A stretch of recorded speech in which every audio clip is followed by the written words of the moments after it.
შიდა ქართლის გორის მუნიციპალიტეტის სოფელ დიდ ატენში, სოფლის ცენტრში აღმართულია ატენის ღვთისმშობლის შობის ეკლესია, რომელსაც ორბელიანების ეკლესიის სახელითაც იცნობენ.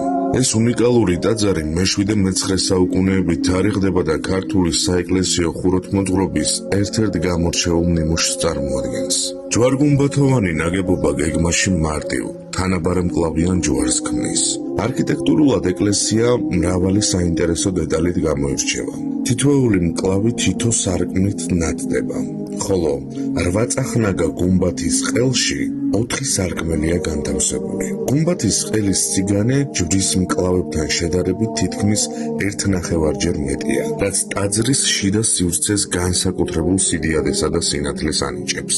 დასავლეთის კარის ტიმპანზე გამოსახულია რელიეფური კომპოზიცია და ამოკვეთილია ასომთავრული წარწერა, რომლის მიხედვითაც მე-10 საუკუნეში რატიერისთავმა ტაძარი განაახლა და საკუთარი თავი მის აღმშენებლად მოიხსენია.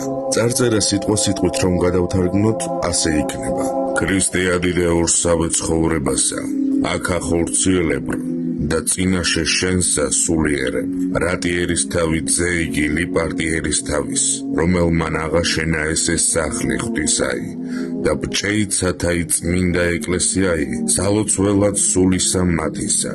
სწორედ ამ პერიოდს მიეკუთვნება გუმბათის ყელის მომწვანო ტუფით მოპირკეთებაც.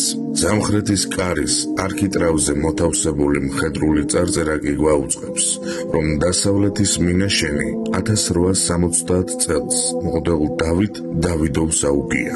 ატენის ღვთისმშობლის შობის სახელობის ეკლესია დღესაც რჩება ქართული ქრისტიანული კულტურის, ისტორიისა და არქიტექტურული მემკვიდრეობის მნიშვნელოვან ძეგლად, რომელიც საუკუნეების განმავლობაში ინახავს ჩვენი წინაპრების რწმენას, ოსტატობასა და სულიერ ტრადიციებს.